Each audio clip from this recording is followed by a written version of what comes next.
Assalamualaikum warahmatullahi wabarakatuh. Selamat siang pendengar pecinta 102,5 Madani FM Solution Radio. Kembali saya Mas Arya sapa Anda di program siar bincang-bincang sehat di edisi siar hari ini di hari Kamis lembar kalender yang ke-11 Juni 2024. Kebersamaan kita hingga tuntas nanti dua interval ke depan hingga pukul 16, namun kali ini kita akan bincang-bincang sehat bersama dengan Rumah Sakit Aisyah hingga pukul 15 waktu Indonesia Barat ya.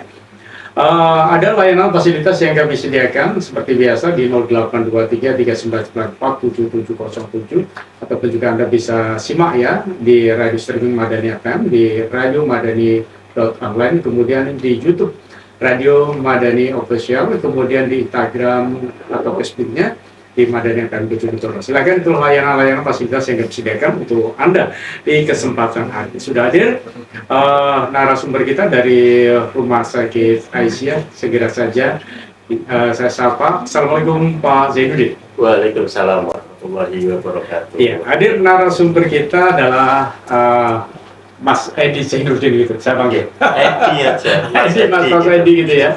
Agak lebih familiar begitu. Beliau ini adalah PJ pelayanan IGD dan PIC ya, pendampingan perujukan ambulan Rumah Sakit Aisyah Bojonegoro. Nah, tema kita kali ini adalah layanan siaga ambulan Siapgo RSA 118. 118. Oh, 118 ya. Oke, baik. Mas Edi mungkin bisa dijelaskan ya terkait tentang tema yang diangkat ini, layanan siaga ambulan Siapgo RSA 118. Oke, siap. Assalamualaikum warahmatullahi wabarakatuh. Sebelumnya saya sapa dulu untuk pendengar Madani FM. Sebelumnya salam semangat sehat untuk kita semuanya ya. Kenalkanlah, saya Edi Zainuddin. Kebetulan sehari-hari bekerja di IGD RSA sebagai penanggung jawab ya, sebagai penanggung jawab pelayanan IGD dan sekaligus dapat amanah juga untuk koordinator pendamping perujuk ya. Jadi sore hari ini saya ingin memperkenalkan bahwa di hari Sabtu kemarin, Mas hari Sabtu tanggal 5 kemarin, Rumah Sakit Aisyah itu mempunyai layanan unggulan ya, di launching untuk layanan ambulan ya.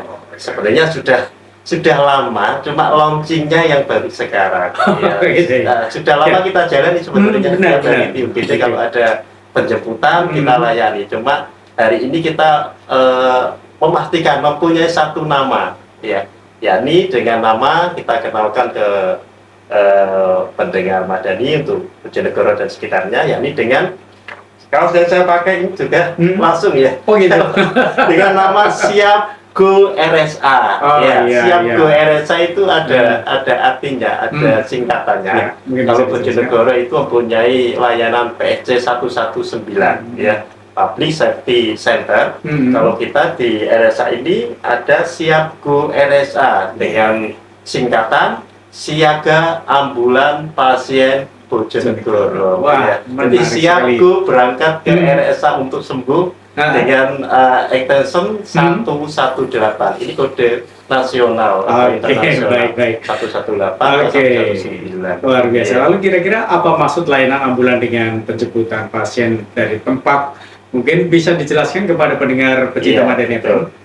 Jadi kita jemput bola, istilahnya kalau ada masyarakat yang membutuhkan, misalkan ada saudaranya yang sakit di rumah ataupun di kantor, di jalan raya misalkan, kita siap untuk datang menjemput dengan ambulan yang keluaran terbaru, ya 5 tahun ke bawah. HIS kita ini keluaran 2023, jadi masih grace. Kemarin kita pakai juga di WWF, di KTT tingkat dunia di Bali ya. Insya Allah sudah berstandar internasional untuk ambulan kita ini seperti itu. Jadi kita siap, misalkan ada WA masuk di nomor UGD, kita siap untuk datang menjemput, tapi ya itu masih dalam area Kota Bojonegoro. Lalu kira-kira apa ya prosedur yang harus diikuti jika kita membawa anggota keluarga yang membutuhkan pertolongan ke IGD ini? cukup mudah ya, tidak perlu datang ke UGD, cukup kita di WA. Insya Allah nomor HP kita UGD ini on 24 jam, artinya on itu ada orangnya yang memegang. Jadi misalkan di WA, insya Allah tidak ada respon time kita, tidak ada 5 menit sudah kita balas. Iya, insya Allah 24 jam on ada orang yang membalas. Jadi ceritakan saja, kita project misalkan saudara saya sakit di jalan misalkan di Tengku Umar jam berapa, nomor berapa, nanti kita jemput dengan ambulan. Karena ambulan ini bagaikan rumah kedua ya setelah rumah sakit. Iya. Jadi di ambulan ini kita siapkan semuanya, mulai dari tenaganya, peralatannya. Kalau penanganan di awal itu tepat dan cepat, insya Allah angka kesembuhannya juga akan tinggi seperti itu. Mungkin kalau boleh tahu bisa disampaikan nomor yang bisa dihubungi ketika kita membutuhkan layanan ambulan ini. Baik, bisa dicatat ya. Nomor ini insya Allah sudah family ya. Begitu. Ini untuk nomor UGD kita ya. Jadi 082 2 3 3 3 3 53 360, iya, atau menghubungi dengan di nomor telepon 0353 881 748 extensionnya 118, nanti ada operator, ya seperti itu. Oke, jadi saya ulangi, bagi Anda yang mungkin membutuhkan layanan ini bisa di nomor 0822 333 53360 ya. Itu layanan yang bisa Anda dapatkan. Mungkin kalau kalian membutuhkan ambulan gitu ya. Oke, baik. Pendengar pecinta Madani, dan mungkin Pak bisa dijelaskan Mas Edi ya terkait tentang peralatan apa saja yang harus ada di ambulan gawat darurat ini. Iya. Pengalaman kita di WWF Bali kemarin ya, karena ambulan itu yang kita bawa ke sana itu cek dan rechecknya itu sangat ketat sekali ya. Yang ngecek itu pas pampres ya. Jadi harus standarnya memang standar internasional. Ini yang kita bawa oleh-oleh untuk pulang ke Bojonegoro. Jadi alat yang ada kita juga standarkan internasional ya. Jadi alat yang ada itu secara umum ambulan itu harus alat pelindungan diri, misalkan masker, handscoon itu harus ada, atau rompi pengaman lalu lintas yang ada warna biru dan menyala di malam hari itu harus ada. Yang kedua alat untuk jalan nafas, misalkan mesin suction untuk nyedot lendir atau cairan, terus ada head immobilizer. Head immobilizer itu yang dipasang untuk pasien-pasien yang kecelakaan untuk mengamankan tulang belakang di leher, itu harus ada. Terus orofaring itu untuk buka jalan nafas. Terus ada juga untuk alat pernapasan ya. Jadi kita bawakan sekalian di ambulan itu sudah alat bila pasien sesak, misalkan kok ada suara tambahan, kita siapkan alat untuk nebulizer uap. Karena orang awam bilangnya alat untuk uap ya, seperti itu, dan selang oksigen beserta oksigennya ya. Jadi pengalaman bahwa kita itu misalkan menjemput pasien atau mengantar pasien ke Surabaya, oksigen itu sebenarnya sudah ada rumusnya. Dalam artian kita bawa tabung itu habis dalam berapa jam itu sudah kita bisa hitung, ada rumus tersendiri. Jadi tidak ada ceritanya misalkan kita merujuk pasien ke Surabaya, oksigen habis di tengah jalan.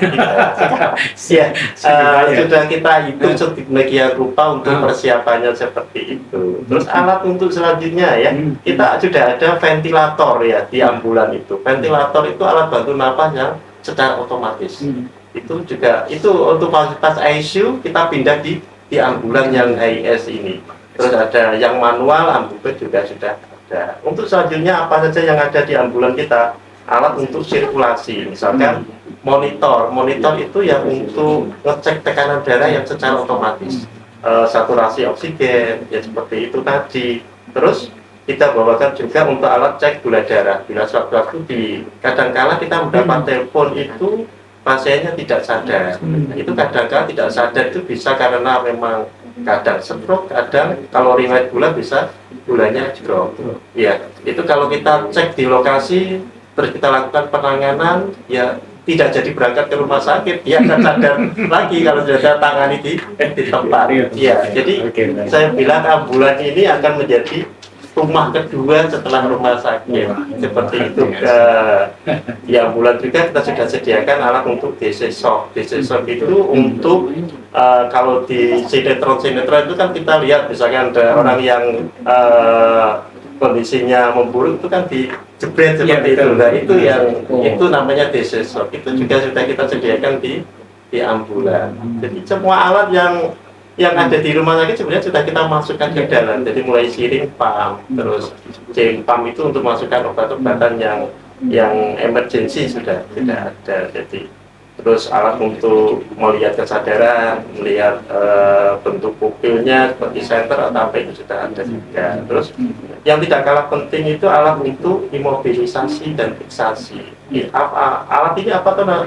Ini untuk menolong patah tulang. Jadi lengkap, misalkan kayak bidai, sepalat, amsli, itu sudah lengkap di ambulan yang kita bawa. Terus alat transport, misalkan stretcher, lock pentot yang untuk ngangkat, itu juga sudah. Jadi ambulan kita insya Allah yang untuk penjemputan ini sudah lengkap. Ya, berarti itu ketika melakukan penjemputan difasilitasi dengan petugas medisnya sekalian. Petugas tidak hanya supir. Jadi untuk penjemputan ini ya dari segi manusianya sendiri atau petugasnya kita sudah dengan perawat UGD. Perawat UGD memang kesehariannya kan sudah menangani pasien-pasien yang gawat darurat. Jadi secara psikis itu sudah nyetel dengan lapangan.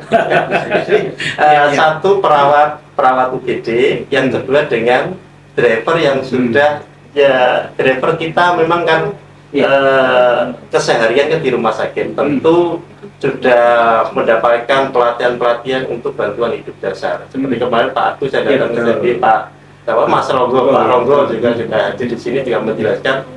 Dulu saya sama Pak Ronggo itu pelatihan untuk ambulan di Surabaya 3-4 hari kayaknya. Jadi memang yang Pak Ronggo dan teman-teman yang lain itu sudah bersertifikat ambulan. Yang kemarin sempat Pak Ronggo menceritakan pernah mengalami pengalaman membawa pasien meninggal di jalan 4 kali. Itu juga sama saya juga pernah mengalami sama Pak Ronggo di Lamongan. Memang sudah kita jelaskan ke keluarga ya. Kita sudah jelaskan memang segala sesuatu itu ada risikonya seperti itu. Lalu Mas Edi, kira-kira apa layanan ambulan Rumah Sakit Aisyah Bojonegoro tersedia 24 jam ya setiap hari atau ada jam-jam operasional tertentu? Ya, kita ngikuti jam operasional UGD. Jadi jam operasional UGD itu 24 jam. Makanya untuk layanan untuk menghubungi nomor WA juga kita cantumkan nomor UGD. Jadi nomor UGD itu 24 jam terpantau sama petugas, sama perawat, sama dokter. Jadi misalkan cukup WA saja. Kalau WA itu akan mudah kita baca dan jejaknya akan gampang dilihat. Insya Allah on terus, on HP-nya dan on orangnya. Kalau on HP-nya bisa jadi tidak terbaca, tapi kalau on sama orangnya ya berarti kan insya Allah jam berapapun, jam 3, jam 2 malam kita siap. Jadi yang kita set di sini memang tulisannya area Bojonegoro, tapi tidak menutup kemungkinan misalkan area Kapas, Balen, asal kita masih bisa menjangkau, insya Allah kita akan berangkat untuk menjemput pasien. Ya, termasuk semuanya petugasnya on time ya, tidak termasuk nanti jangan-jangan ambulannya ada petugas IGD-nya ada, tetapi drivernya tidak ada. Ya, insya Allah sudah menyatu gitu ya. Kita sama driver itu tempatnya juga berdampingan, seperti itu. Kita punya cerita juga, kalau Pak Agus semuanya diceritakan itu, saya coba menghitung ya, kita penjemputan di Banjarsari.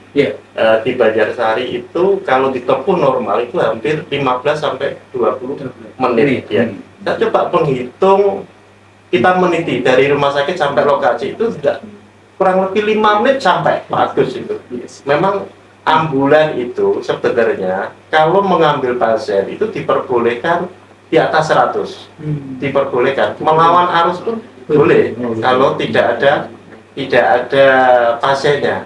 Nah, tapi kalau ada pasiennya sebenarnya kecepatannya hanya 60 sampai 80. Bayangkan ya, kita orang sehat saja misalkan naik mobil dengan kecepatan 100 misalkan sambil berbaring, apa yang terjadi? Apalagi ini membawa orang sakit. Sakit, ya. Iya. Nah, Kecepatan 60 berbaring itu rasanya ya gak karu-karuan seperti itu. Jadi memang konsep kita harus kita stabilkan di tempat dulu seperti itu. Jadi alat obat-obatan kita bawa ke lokasi seperti itu. Jadi, baik. Baik, pendengar pecinta Madani dimanapun Anda, menarik sekali perbincangan kita bersama dengan Rumah Sakit Aisyah. Untuk itu bagi insan Madani bisa kami undang di layanan yang kami sediakan di 0823 3994 7707. Namun sebelumnya kita akan berdulu untuk menikmati pesan-pesan berikut ini tetap di 102.5 Madani FM Solution Radio. Baik insan Madani dimanapun Anda, kembali bersama dengan program siar Bincang-Bincang Sehat bersama dengan Rumah Sakit Aisyah. Kembali bersama dengan Mas Edi, kita topik pembahasan kita adalah layanan siaga ambulans siap itu RSA 118 ya. Nah, pendengar pecinta Madani, tentu kami undang interaktif Anda di layanan yang kami sediakan di 08233994 7707. Itulah layanan fasilitas yang kami sediakan untuk Anda. Nah, Mas Edi, kira-kira bagaimana ya cara menghubungi layanan siaga ambulans Rumah Sakit Aisyah Bojonegoro ini dalam keadaan darurat atau dalam keadaan genting itu seperti ada prosedurnya seperti apa? Iya. Sebenarnya akses yang kita berikan cukup mudah ya. Jadi tidak usah langsung datang ke rumah sakit ya. Kadang-kadang kita temui masih ada yang keluarganya itu ke UGD. Itu akan sebenarnya akan lebih mudah bagi kita karena kita validasi bahwa informasi itu benar. Ya, jadi ada orang terus ada yang mengarahkan, misalkan pakai mobil atau sepeda motor, arahnya ke gang ini akan lebih cepat. Tapi misalkan kok tidak bisa seperti itu, ya cukup dengan WA saja dengan nomor tadi atau telepon. Kalau telepon biasa agak lama. Oh gitu. Nomor yang sekarang telepon biasa itu yang 0353 itu biasa kan nyambung ke operator dulu, baru disambungkan di 118. Kan telepon kita extensionnya juga 118 gitu. Makanya kita memakai nama ya siap go RSA 118 itu memang nomor kita UGD ya. Paling cepat WA gitu ya. WA saja insya Allah kita balas ya. Jadi kita insya Allah penjemputan akan kita laksanakan secepat mungkin karena kondisi di lapangan itu kan tidak bisa ditebak kondisinya seperti apa. Kalau penanganannya cepat, insya Allah angka kesembuhannya juga cepat. Jadi kita juga keuntungan kita mengambil pasien di tempat. Tujuannya juga sudah jelas. Di Rumah Sakit Aisyah Bojonegoro ya sudah memang terbukti profesional, penanganannya alatnya lengkap seperti itu. Jadi yang unggulan kita seperti itu. Jadi WA sekaligus diantar ke rumah sakitnya seperti itu. Nanti penanganan lebih lanjut tentu di rumah sakit seperti itu. Nah, Mas Edi, kira-kira tahapan-tahapan dalam penjemputan pasien itu seperti apa ya? Ya, pengalaman kita seperti yang sudah ya. Jadi tahapan-tahapan dalam penjemputan itu kita bagi dalam beberapa tahap. Tahap persiapan pemberangkatan. Seperti itu. Jadi persiapannya itu ambulan yang berada di markas itu secanggih apapun alatnya, obat-obatannya, tapi kalau tidak ada perawatan secara periodik atau pemeriksaan secara periodik, jangan-jangan nanti digunakan tidak berguna, tidak berfungsi alat ini. Jadi kita insya Allah pengecekannya rutin, jangan-jangan mau digunakan banyak kempes. Ya. Jadi insya Allah dari teman-teman driver itu untuk kesiapan ambulannya juga ini sudah kita ada pemeriksaan periodik setiap harinya dan alat-alatnya kayak seperti itu. Jadi persiapan juga misalkan ada WA masuk, kita juga harus hafal ya rutenya. Ini lewat mana yang paling tercepat, ada portal apa enggak, gang sempit apa enggak, itu kan itu harus kita gali dulu dari WA itu kan tersambung dengan penelpon itu atau yang membutuhkan. Jadi kita harus benar-benar gali di situ. Terus tahap pemberangkatan ini juga harus kita cross check kebenaran informasi. Ya, tapi selama ini alhamdulillah kok belum pernah ya. Saya selama di UGD belum pernah ada misalkan minta penjemputan itu tidak ada orangnya. Ya. Yang paling kalah cepat itu kecelakaan lalu lintas.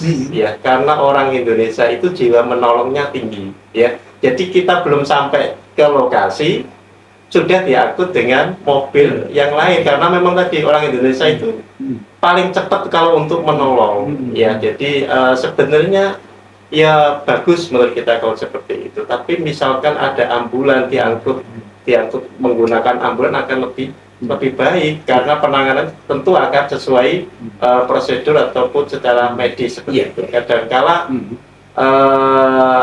curiga patah tulang belakang, tapi kalau mengangkatnya keliru, dia engkok tambah akan menimbulkan seperti itu. Jadi keuntungannya kalau pakai ambulan itu memang sesuai standar dan tahu ini kasus-kasusnya. Terus saat menuju lokasi emergency, jadi jangan beranggapan ya, jadi ambulan kalau sudah membunyikan sirene itu dia akan bebas hambatan. Kita harus memperkirakan juga orang di sekitar. Kadang-kala pengemudi itu kan tidak mendengar sirene yang kita bunyikan, atau mereka panik bahkan. Kalau pengemudi yang baru-baru biasa ada suara sirene, lihat spion kadang panik ya, lihat ke kanan atau mau ke kanan atau ke kiri kan bingung. Jadi kita harus perhatikan seperti itu. Jadi pengendara lain jangan mentang-mentang pakai sirene terus kita di jalan raya seperti Rossi seperti itu. Jadi kita harus menuju lokasi itu ya benar-benar harus memperhatikan juga. Kecuali kalau menjemput pasien kondisi jalan raya lodang boleh dinaikkan sampai kilometer 100 misalkan seperti itu. Terus saat di lokasi emergency, jadi konsep kita ambulan itu yang saya bilang rumah kedua, jadi kita alat-alat dan obat-obatan kita bawa di lokasi. Jadi kita stabilkan kondisi pasien. Seperti kemarin kita waktu penjemputan di Banjarsari itu tekanan darah pasien itu sampai drop 80 per 60. Kondisi agak gelisah. Jadi di lokasi itu langsung kita konsultasi dengan dokter jaga, langsung kita pasang infus di lokasi, kita stabilkan dengan cairan infus. Alhamdulillah kita stay di rumahnya itu hampir 1 jam. Jadi obat-obatan semua kita masukkan di sana. Alhamdulillah berangkat sudah kondisi bagus, tekanan darah sudah 120, kondisi pasien sadar. Jadi di rumah sakit itu tinggal melanjutkan. Jadi kita berangkat dari rumah itu ke rumah sakit santai ya. Jadi awalnya waktu penjemputan 5 menit, kita berangkat ke rumah sakit jadi 15 sampai 20 menit. Jadi memang tujuan kita ya stabilkan dulu seperti itu. Jangan cuma asal cepat tapi tidak memperhatikan kondisi pasien seperti itu. Terus tahap berikutnya setelah sampai di rumah sakit ya kita komunikasikan dengan dokter jaga, perawat yang jaga bahwa terapi apa yang sudah kita masukkan untuk stabil pasien seperti itu mungkin. Nah, kira-kira apakah ada syarat khusus ya atau informasi yang perlu disediakan saat memanggil ambulan ya untuk mempermudah penanganan cepat di rumah sakit ASC ini? Apakah ada syarat-syarat tertentu itu? Saya kira biasanya kita cross check, memang ini sakitnya apa gitu seperti itu. Kita tetap menggali informasi. Misalkan keluarganya kok bilang habis sholat terjatuh, kita curiga berarti ini stroke ataupun ada riwayat gula apa enggak. Kan kadang keluarga itu bercerita. Ya. Awal mulanya memang kadang WA ya. Setelah kita respon, keluarga itu akan telepon. Ya. Dari telepon itu kita akan menggali informasi-informasi yang kita butuhkan. Barangkali kita terlewat, ada obat-obatan yang kurang kita bawa, alat-alat apa yang kita perlu persiapkan. Jadi misalnya secara otomatis akan ada komunikasi dengan keluarga pasien. Jadi sampai di lokasi itu kita sudah punya bayangan. Di ambulan itu sudah punya, pasiennya nanti seperti ini. Ya. Yang sering kecil itu kan yang ngambil di jalan raya. Ya sebetulnya kalah cepat. Iya. Seperti tadi. Jadi kita belum sampai, korban sudah dibawa ke rumah sakit. Apalagi alhamdulillah Bojonegoro ini sudah ada PSC. PSC itu ya PSC 119 itu juga layanan ambulan. Jadi dia juga siaga 24 jam ya, siaga bro namanya. Itu jadi kalau pengen menghubungi PSC itu areanya sudah Bojonegoro. Jadi tidak pasien kecelakaan, tidak pasien sakit yang biasa, dia sudah melayani. Jadi kita bersinergi dengan PSC 119 ya, sama dengan 118. Terus ada mobil siaga desa. Ya, hampir semua desa sekarang juga sudah ada. Jadi sekarang itu untuk akses ke rumah sakit itu sudah sangat mudah untuk Bojonegoro. Dan alhamdulillah kita dengan teman-teman PDS ya, kalau ada asosiasinya, PDS itu Persatuan Driver Siaga Desa. Kemarin kita sempat diundang untuk memberikan pelatihan untuk driver juga jadi kita ada grupnya juga untuk PDS, dan insya Allah kita bersinergi dengan PSC juga, kita juga bersinergi dengan PDS juga, jadi sekarang aksesnya sangat mudah jadi untuk ke rumah sakit itu mungkin seperti itu. Lalu kira-kira berapa estimasi waktu yang dibutuhkan ambulan untuk tiba di lokasi kejadian di sekitar Bojonegoro ini? Kira-kira ada kejadian ketika kita ditelepon ada kecelakaan misalnya, atau ada pasien yang harus segera dibawa, kira-kira estimasinya? Kalau kami kemarin menghitung yang sampai Banjarsari itu 5 menit, ya itu memang kondisi jalan raya memang sepi, agak sepi, jadi bisa hampir 80 sampai 100 per jam ya. Target kita sebenarnya ya secepat mungkin seperti itu. Secepat mungkin insya Allah kita akan hadir. Ya. Kadang-kala kita itu kan terkendala jalan raya, kadang padatnya jalan raya, kadang ada teman-teman untuk transport yang lain itu tidak menghiraukan ambulan yang di belakang. Seperti kadang-kala masih ada seperti itu.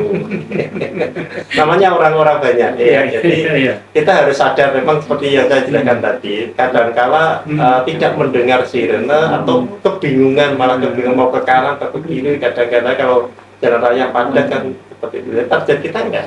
Kalau bisa ya secepat mungkin, waktu respon time kita mudah-mudahan tidak sampai 10 menit sudah hadir.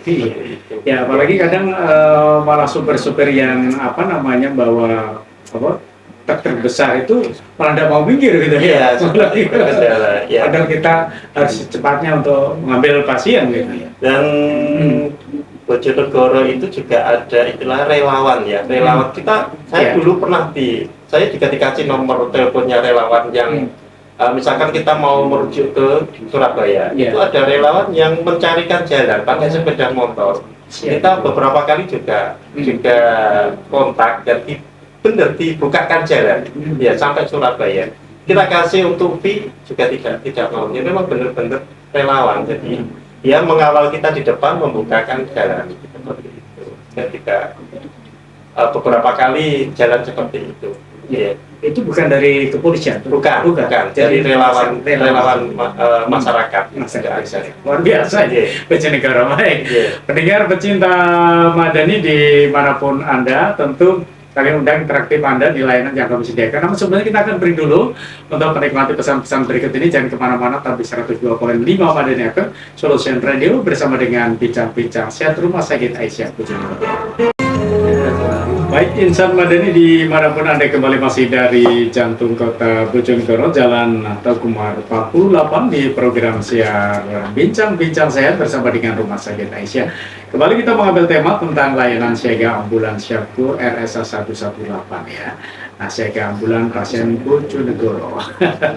Luar biasa. Nah, silakan Anda mungkin yang membutuhkan ambulan dari Rumah Sakit Aisyah atau ingin berkonsultasi langsung, silakan di layanan yang kami sediakan 0823 3994 7707. Itulah layanan fasilitas yang kami sediakan untuk Anda. Tadi sudah panjang lebar disampaikan oleh Mas Edi ya terkait tentang layanan ambulan ini, dan bahkan estimasi waktu kalau bisa ini secepatnya, dan nampak kadang itu juga ada sopir-sopir yang tidak peduli Pak ini ya, padahal ambulan ini harus cepat untuk menangani pasien. Ternyata kadang ada sopir yang tidak mau untuk memberikan jalan begitu ya. Padahal kalau di negara-negara lain itu kan ketika ada ambulan itu sudah pada minggir semua. Karena memang ambulan itu kan prioritas juga. Jadi lampu di rotari ambulan itu sudah bisa dilihat sebetulnya dari spion. Kalau ambulan itu kan warnanya merah, memang sudah dibedakan. Gitu. Jadi untuk polisi warnanya biru, ya. Jadi kalau misalkan kita nyetir, kita tidak dengar sirene sudah melihat oh lampu warnanya merah, oh berarti ini ambulan, ya. Tulisannya juga terbalik. Tulisan terbalik itu makanya kalau kita lihat ambulan tulisannya kan terbalik kalau kita lihat. Itu harapannya apa? Dilihat dari spion. Kalau kaca itu kalau tulisan terbalik akan menjadi tulisan yang benar. Oh, gitu. Maksudnya makanya kadang kita melihat ambulan kok tulisannya kok terbalik kalau lihat. Tapi itu tujuannya kalau dilihat dari spion itu akan terbaca dengan jelas, ya. Dengan rotari warnanya, lampunya warnanya merah.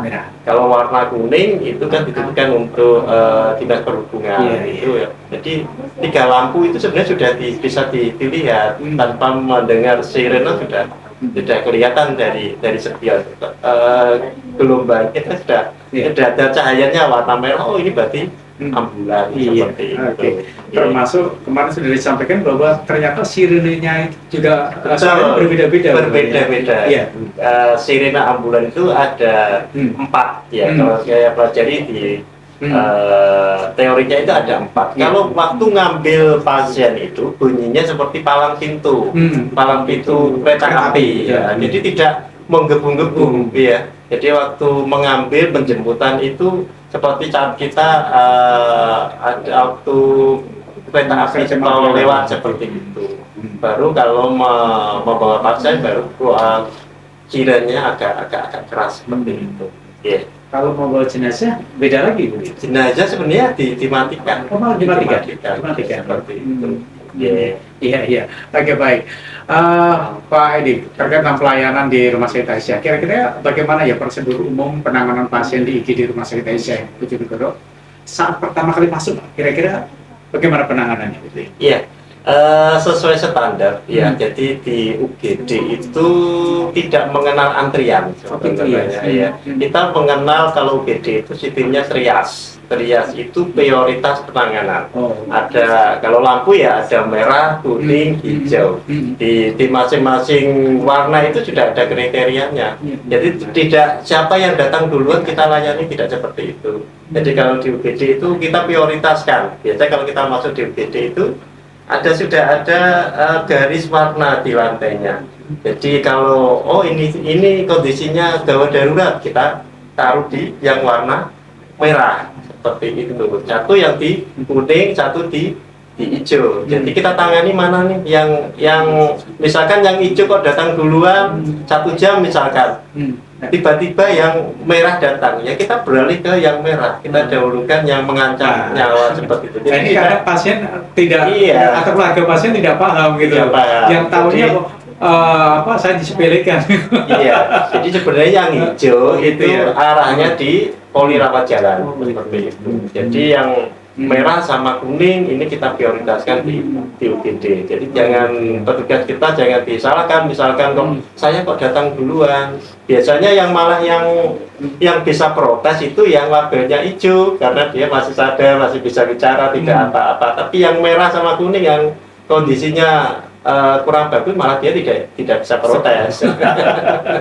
Iya benar. Iya. Tidak sistem antrian penomoran tidak seperti itu kalau ini ternyata pengalaman baru dan baru kita tahu ya. Ya sebenarnya kan sering masyarakat ketika antri di IGD itu juga memprotes, mengeluhkan tentang itu. Ternyata ada prioritas di medisnya seperti itu ya. Tapi respon time kita memang UGD RSA ini punya respon time. Jadi pasien itu harus tertangani tidak kurang dari 5 menit semenjak masuk di pintu utama masuk UGD. Jadi tidak sampai 5 menit itu harus sudah mendapat penanganan. Dan alhamdulillah dari data yang kita miliki setiap bulannya tidak ada pasien yang lebih dari 5 menit baru kita tangani. Jadi insya Allah sudah diukur mulai tenaganya berapa, terus timboknya ataupun kesibukannya. Dimanapun UGD itu pasti sibuk kalau melihat kesibukannya. Tapi insya Allah data yang kita miliki, jadi penanganan pasien di UGD RSA ini tidak lebih dari 5 menit sudah mendapatkan penanganan dari tim medisnya seperti itu. Iya, iya. Oke, kira-kira apa saja jenis layanan medis yang tersedia di IGD Rumah Sakit Aisyah ini, Pak?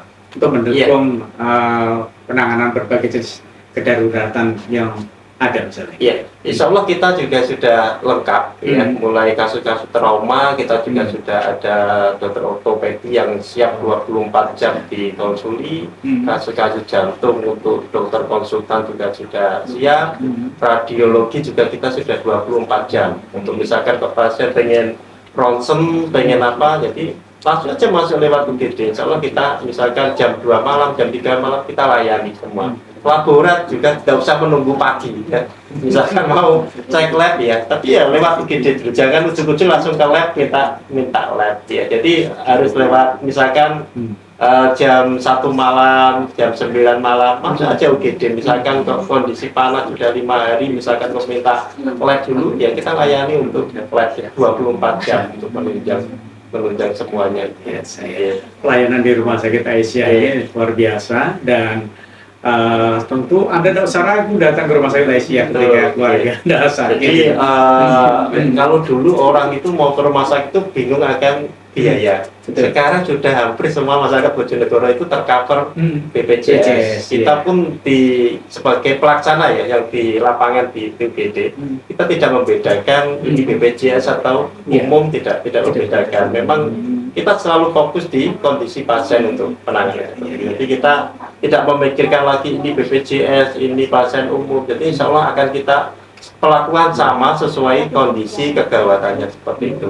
Jadi tidak usah khawatir, oh biayanya nanti ini mahal seperti itu. Ternyata sekarang kalau Bojonegoro misalkan tidak punya BPJS 2-3 hari itu sudah bisa diurus, sudah selesai untuk ngurus BPJS misalkan kok namanya belum tercantum.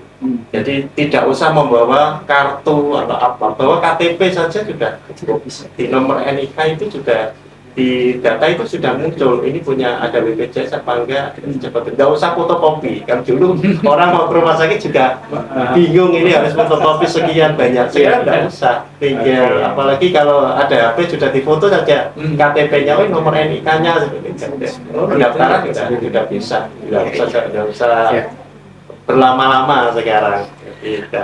Oke, luar biasa. Lalu bagaimana Pak prosedur penanganan dan evaluasi pasien di IGD untuk memastikan mereka mendapatkan perawatan sesuai dengan kebutuhan medisnya di Rumah Sakit Aisyah ini? Ya, kita lakukan anamnesa ya. Anamnesa itu ya penggalian data secara maksimal. Ya, jadi kita periksa dari A sampai Z, mulai kepala sampai kaki. Ya, jadi semuanya kita periksa, baru nanti dokter jaga itu akan mendiagnosis penyakitnya apa, dan ini perlu diperiksa penunjang apa, di lab, ronsen itu nanti baru diarahkan, oh ini misalkan kasus-kasus diabetes arahnya ke dokter spesialis penyakit dalam, oh ini arahnya ke paru ya, nanti diarahkan ke dokter spesialis paru. Jadi kita yang di depan itu sudah benar-benar mencari A sampai Z. Jadi makanya untuk ambulan ini, jadi petugasnya yang kita bawa ke lapangan untuk penjemputan ini, jadi memang ya orang-orang tim UGD, jadi yang memang kesehariannya sudah sudah puluhan atau ratusan menangani pasien setiap harinya. Jadi insya Allah sudah tahu pasien ini mau diapakan. Walaupun tidak di rumah sakit, tapi di lokasi di rumah insya Allah sudah bisa, karena insting ya, karena kadang kita itu bekerja karena kebiasaan. Jadi insting kita akan lebih matang kalau keseharian kita berkecimpung di pegawai daruratan. Jadi kita tahu, oh pasien ini seperti ini, arahnya kemana, insya Allah yang kita menjalankan bekerja sehari-hari di UGD akan lebih tahu, oh arahnya ke sini. Jadi insya Allah tidak akan kebingungan lagi untuk menangani pasien. Iya. Oke, lalu kira-kira apakah ada kebijakan khusus Pak terkait kunjungan keluarga atau pendamping pasien di area IGD ini? Kan kadang-kadang ada yang tidak diperbolehkan gitu Pak. Karena UGD kita itu memang saat tahun-tahun ini memang kan lonjakan pasien itu sangat tinggi. Benar. Kadangkala kita itu kamar, yang penting masuk dulu kita tangani, kadangkala belum dapat kamar. Betul. Iya, sering. Memang kenyataannya seperti itu. Bahkan kemarin Pak, pengalaman Iya. saya ada keluarga yang dirawat di Sumberjo itu sampai tidak dapat tempat itu itu sambil berdiri, Pak. Betul, iya.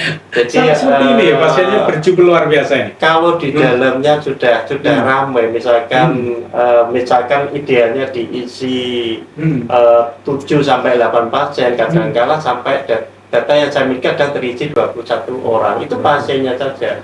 Misalkan membawa keluarga satu-satu sudah berapa?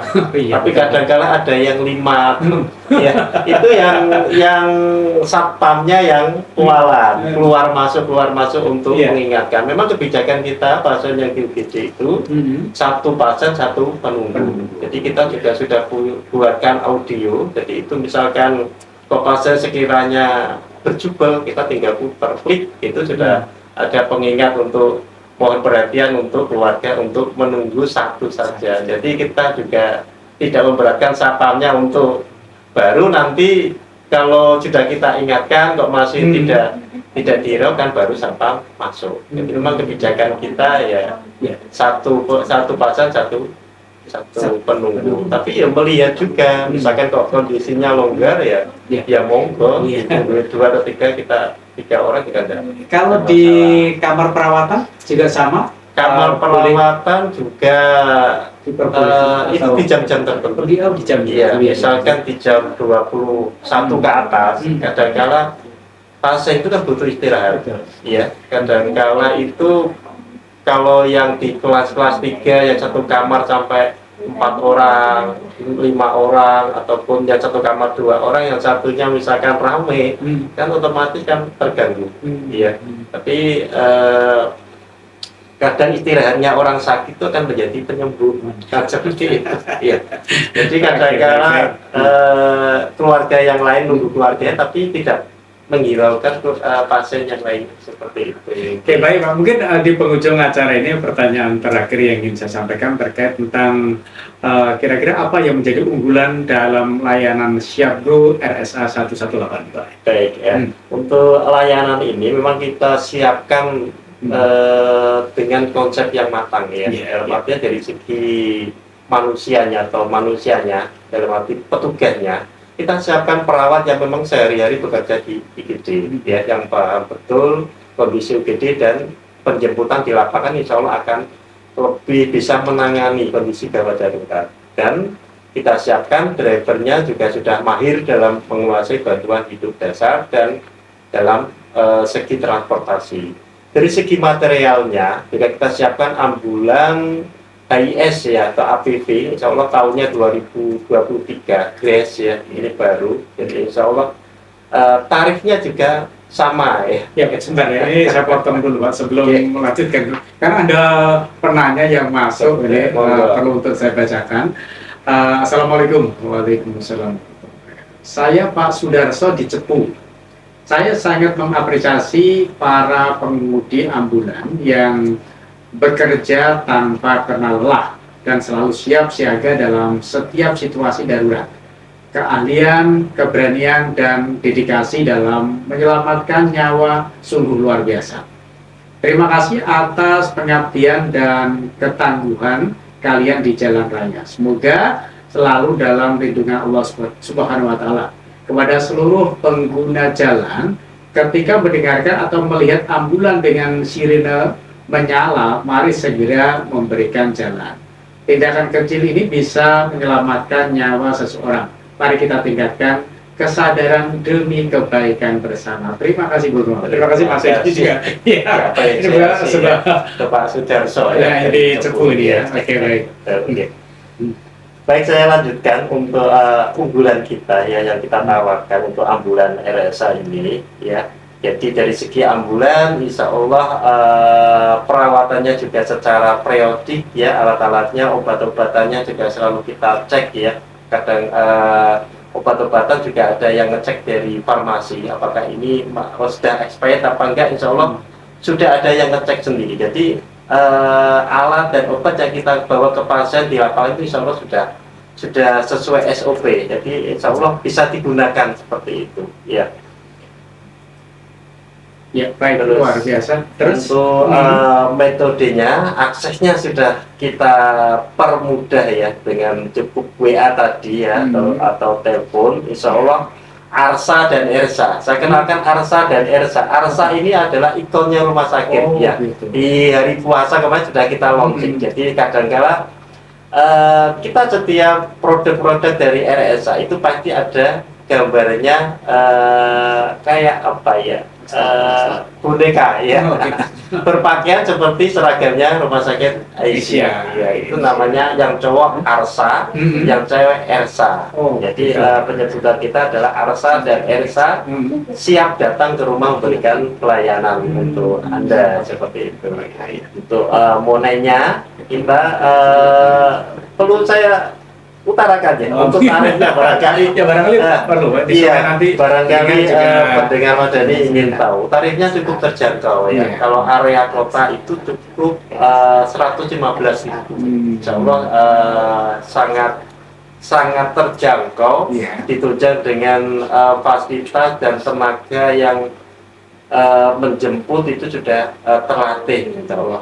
Kadang-kala kalau misalkan kita punya mobil Honda Jazz atau Brio, kalau pasiennya ada gangguan nafas, mobilnya kecil ya, misalkan pasien ditempatkan di ungkuk-ungkuk ya, kadang kita baca di ungkuk-ungkuk, malah apa nggak memperparah kondisi pasien seperti itu. Dan apa salahnya menggunakan ambulan RSA seperti itu dengan tarif yang cukup baik. Terima kasih Mas Edi, waktunya sudah sangat terbatas. Terima kasih semuanya. Mudah-mudahan perbincangan kita bersama dengan Rumah Sakit Aisyah bermanfaat. Terima kasih semuanya. Akhirnya saya Komang Surya yang bertugas segera mohon undur diri. Selamat berpisah. Fastabiqul khairat. Wassalamualaikum warahmatullahi wabarakatuh. Waalaikumsalam warahmatullahi wabarakatuh.